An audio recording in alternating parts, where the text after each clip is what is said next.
Hello, everyone. Good morning, good afternoon, good evening, wherever you are, whenever you are. Thank you for joining us for another Lejiwa Quick Take webinar, where it's a small investment in your time, hopefully for a big payoff for you.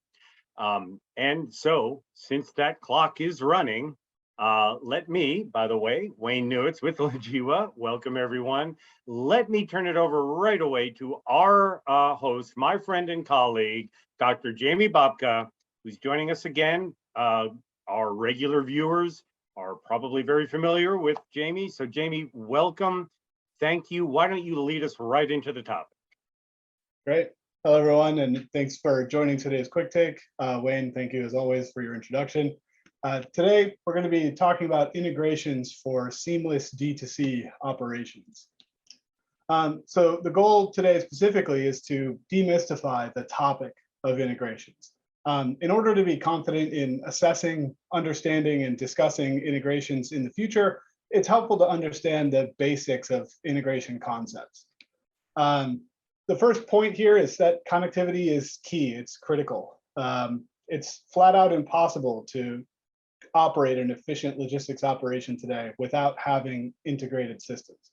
These integrations are critical. If they break or they don't do what you expect from them, you'll find yourself with a whole host of problems, things like missing orders, breached SLAs, oversold inventory, et cetera. But integrations aren't all headaches and risky pinch points. They often allow for massive improvements in efficiency.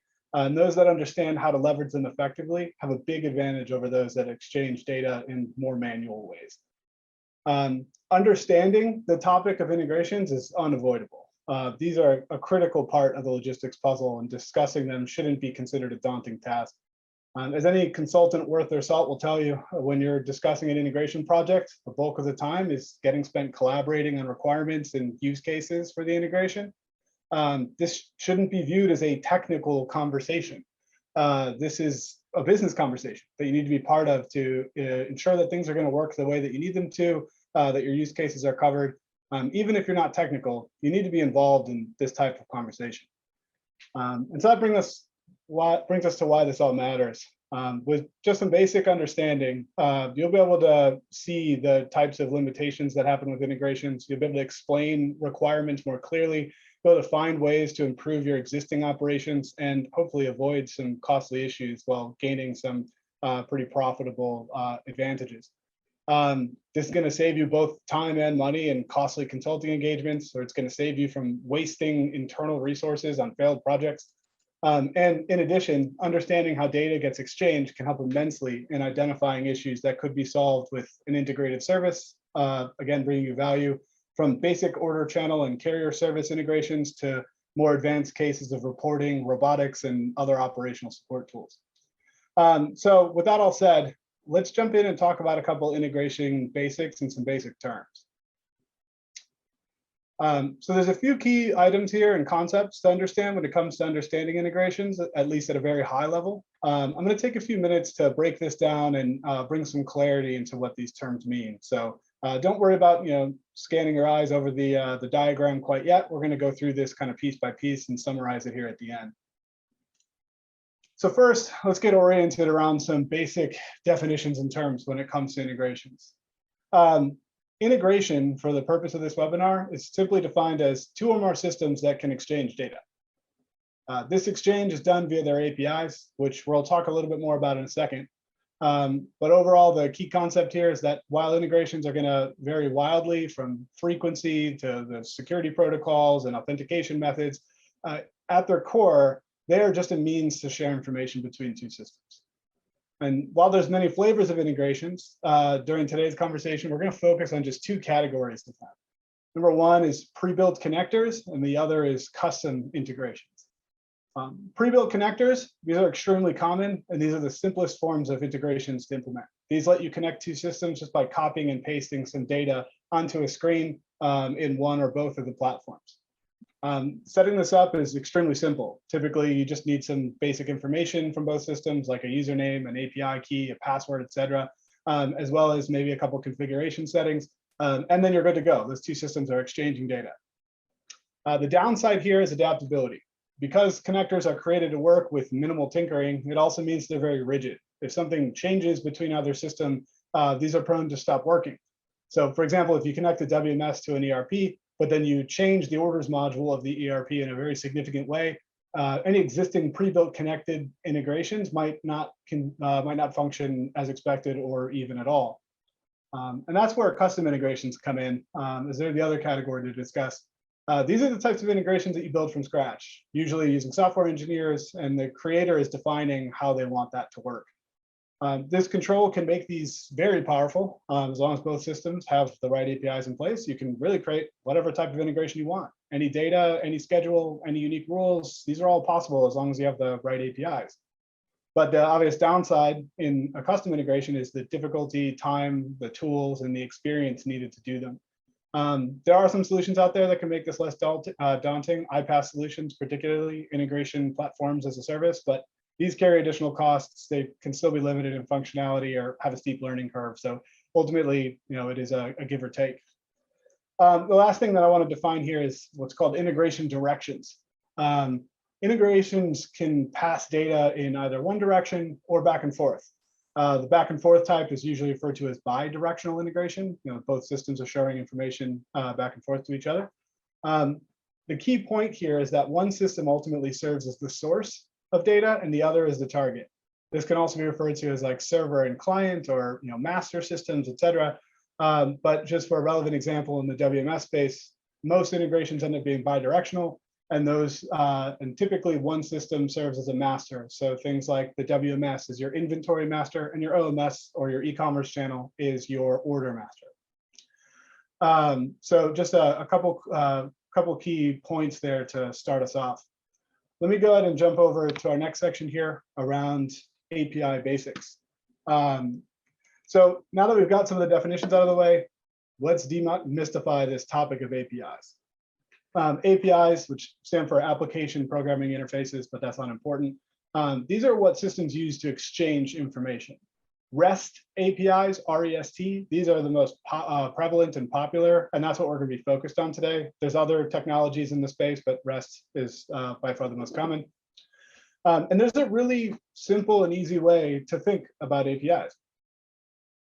Imagine that your software platform is an office building for a business.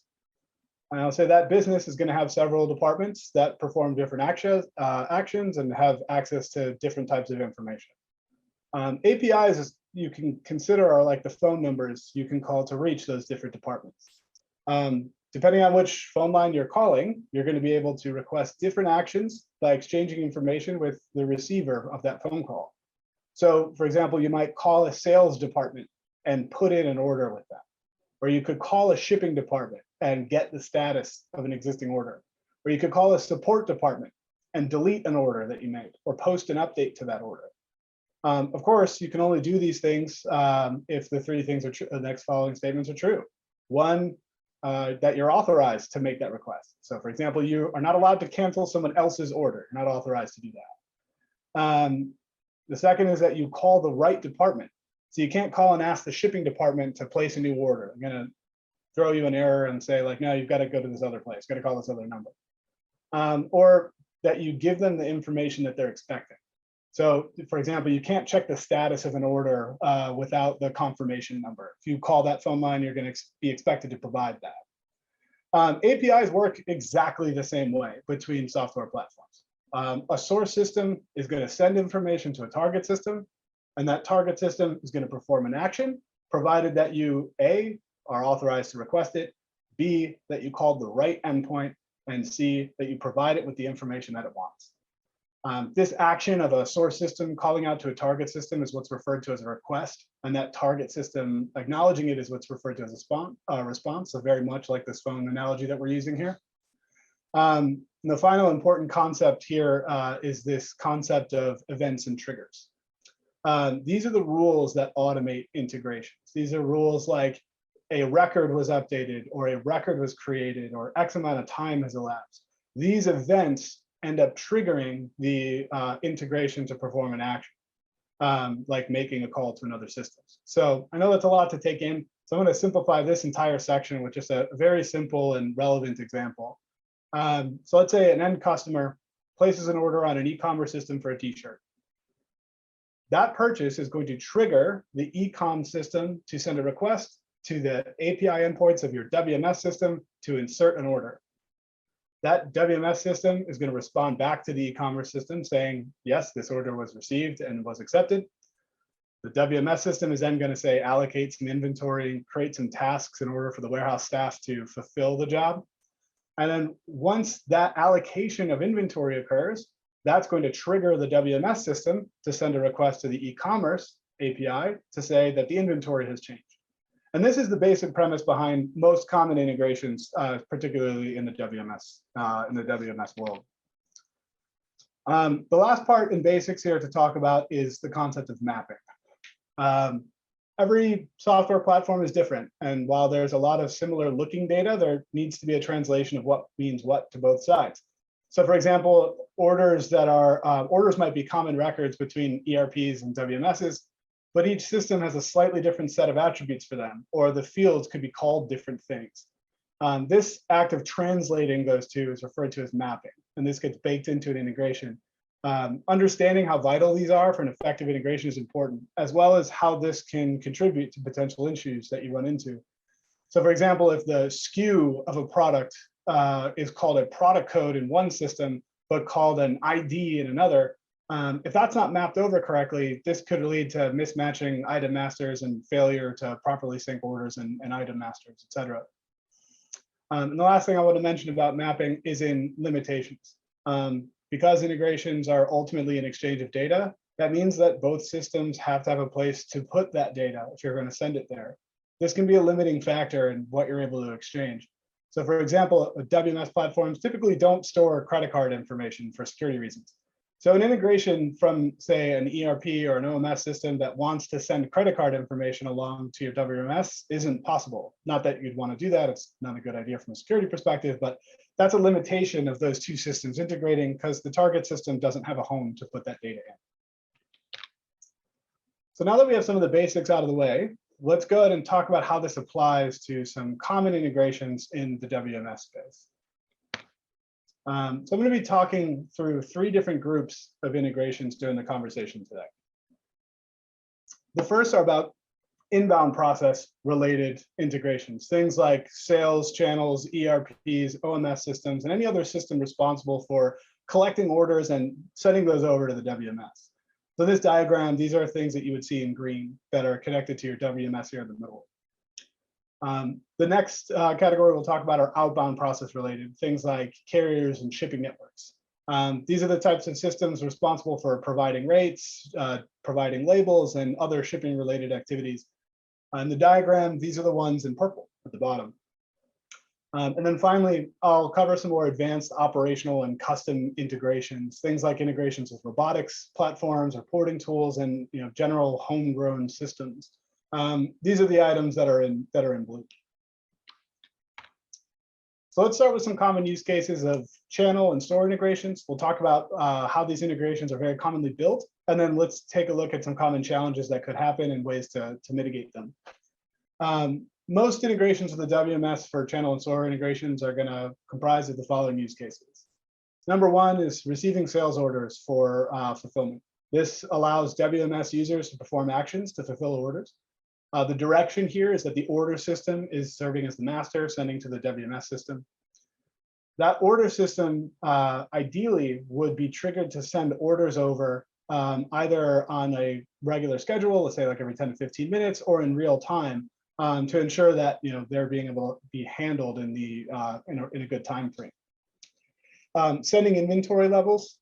This is a very common connection between these types of systems as well. This allows users and consumers of the order system to see exactly what is available at a given time to prevent things like overselling. The direction here is WMS to the order system, with the WMS serving as the master of inventory related data. The order system is the consumer in this case. Ideally, the trigger would be based on an adjustment to inventory in real time so you can prevent any gaps where inventory ends up out of sync. In addition to this, oftentimes a time-based trigger to perform a full synchronization is fairly common, just in case anything was missed. So, a majority of our integrations with these types of connections have both a real-time component and a scheduled component to ensure that things aren't getting out of sync. The last common case here is around receiving of new items and item updates. This is going to allow WMS users to see items and their respective attributes like dimensions, prices, etc., that exist in the order channel, which is going to allow them to recognize SKUs, receive and pick effectively, etc. This is an order system to WMS direction. Order system is serving as the master for your item records. And ideally, items would be created and updated on some kind of regular basis, maybe a daily basis at a minimum. But there may also be a need to send these a little bit more frequently, particularly if an order can get created with a new item before the WMS knows about it. So now that we know about a couple of the common types of integration cases between these, let's talk about some of the common challenges that we run into and how to solve them. One common challenge we run into here is around ERPs and their customizability. ERPs by nature are highly customizable, which can create limitations if both systems don't have comparable data tables to store important data. Oftentimes, pre-built connections end up becoming obsolete after just a couple customizations with an ERP. To solve this, it's fairly common for custom integrations to be built that either will augment or replace a pre-built connector overall. Now, this requires requirements gathering and use case discussion to get started and to do effectively. And this is something that we actually have our customers with all the time. This is sometimes a challenging landscape to navigate.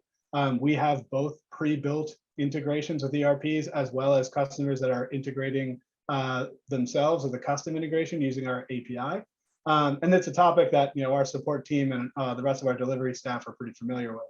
So for ERP customization, working with someone who really understands the challenges that can come up and the use cases are really helpful.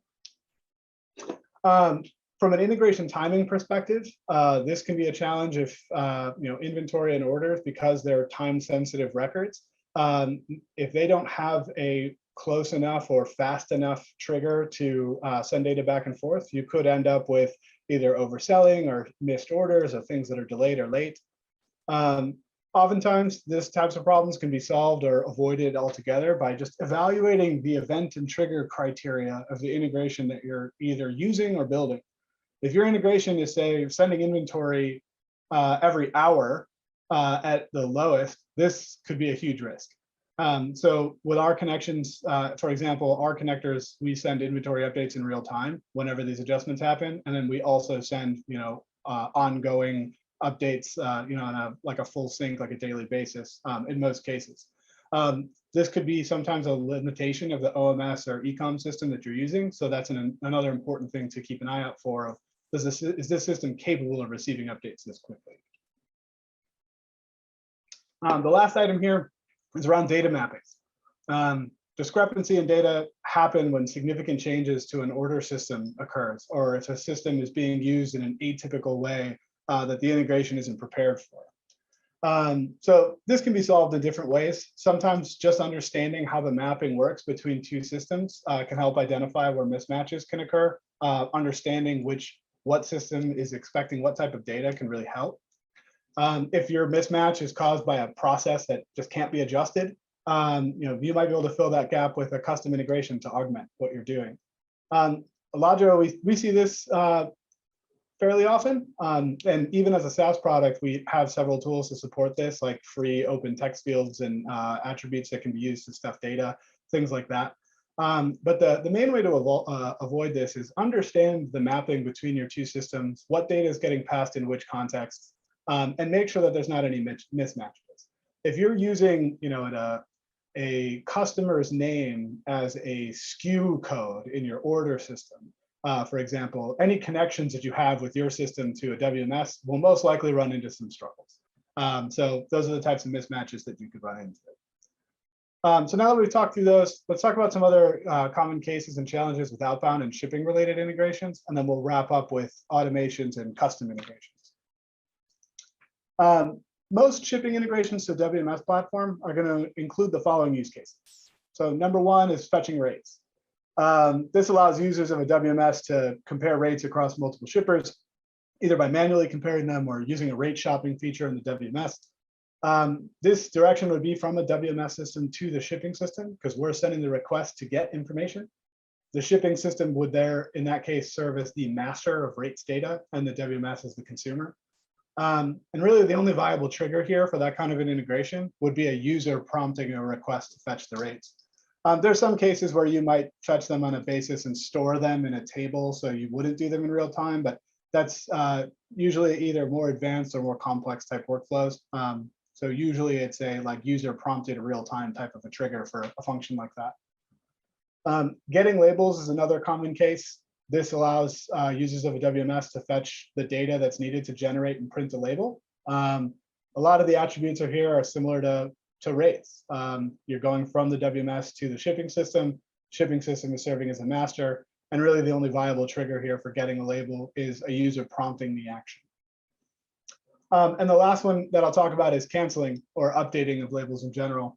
This allows a user of a WMS platform to request a cancellation of a label that has already been requested from a shipping service. This can help prevent unnecessary charges, et cetera. So this is a WMS to shipping system type integration, that direction. And the only viable trigger here is that that user being able to prompt that request in a real-time basis. Now, one of the challenges that comes with that around the limitation section is that not every carrier service offers this as an API action. So if this is a common case where you say might print out a bunch of labels in advance of shipping and then realize that you need to cancel and re-request them later on, if your integration doesn't allow for that kind of behavior, that might be a situation where you want to reevaluate either the shipping provider or the WMS platform or the tools that you're using to coordinate that kind of an activity. Another common challenge here comes with field mappings.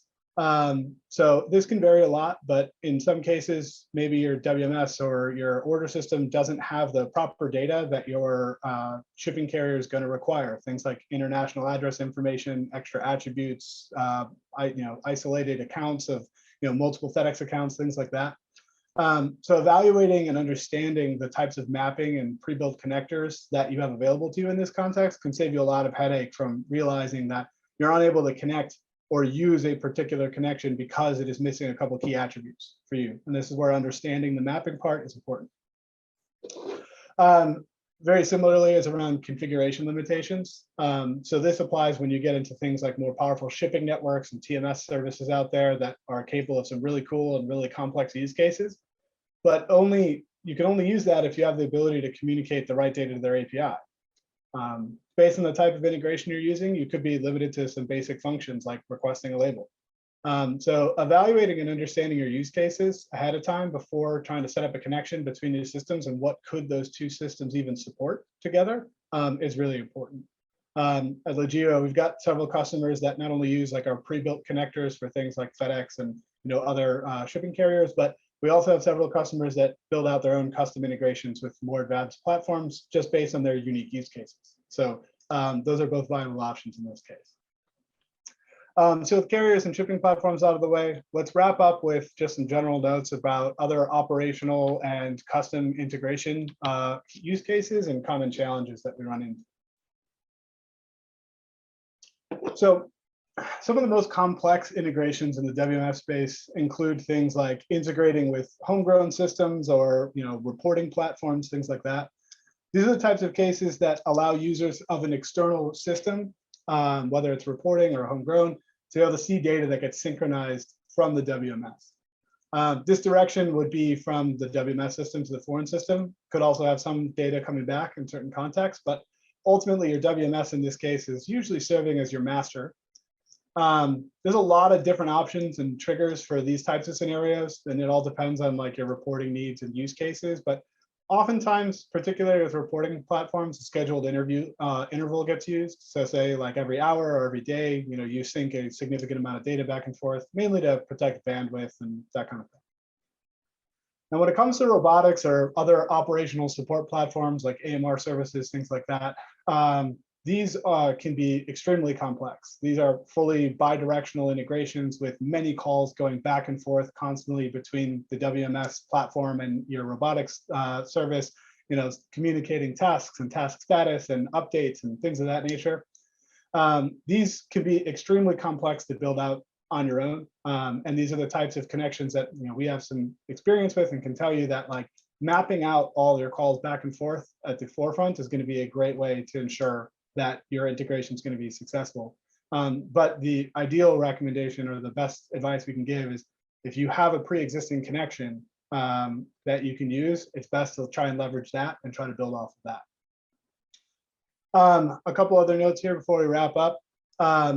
In addition to these calls back and forth and defining the different use cases of a custom integration, the timing and triggers can really make or break any kind of custom integration project. And so to solve this is a couple questions that you can ask yourself to really help map out your use cases and understanding of what your integration is going to be capable of. Things like, what am I going to get out of passing data back and forth? What data am I sending? Can the other system even receive what I'm sending? When am I going to send it? And then the reverse, what data am I going to receive? How much or when can I expect that I'm going to receive it, et cetera. By answering these questions between those two platforms, you'll really be able to paint a picture of what the integrations between the two are capable of. And you'll also be able to understand where some of your challenges or pitfalls might come from, if something does go wrong or something does break. So I know we covered a lot today, so I want to finish up today's quick take with a couple of takeaways, and then I'll turn it back over to Wayne. So number one, integrations at their core are just simply exchanges of data between two systems. This exchange is made via requests that are triggered by an event and responses to that request. Integration discussions are unavoidable and shouldn't be intimidating. Basic understanding of how they work is more than enough to have meaningful conversations about their usage, how to evaluate systems for integration, and how to build and scope out your projects. And then finally, understanding the use cases and common challenges of potential WMS integrations is going to help you better evaluate the viability of your software, the ROI of connecting them, and be able to debug issues a little bit more successfully. And with that, I'll turn it over to Wayne. Go ahead, Wayne. Jamie, thank you. Thank you very much. And folks, thank you, of course. A lot of information. Went a little bit longer, but on purpose here. This information is important, I think, for everyone in our industry to understand, regardless of your role. Someone once said, might have even been Jamie, that the flow of data and the better you can manage that, the better you can manage workflows in your operations. The better you manage your workflows, the better your cash flow. So it all ties together. Jamie, thank you for tying it all together. Folks, next time up, we've been talking about systems. We're going to continue to do that at a higher level and look to take some of the confusion out of all of the different acronyms and system types that are out there right now, from WMS, WCS, WES.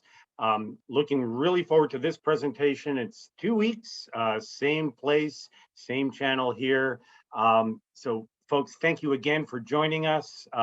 We will be back with you. As always, go to logiwa.com and you can subscribe to our quick take webinars there. Again, Jamie, thank you. Folks, thank you. Everyone have a wonderful and safe rest of your day and take care.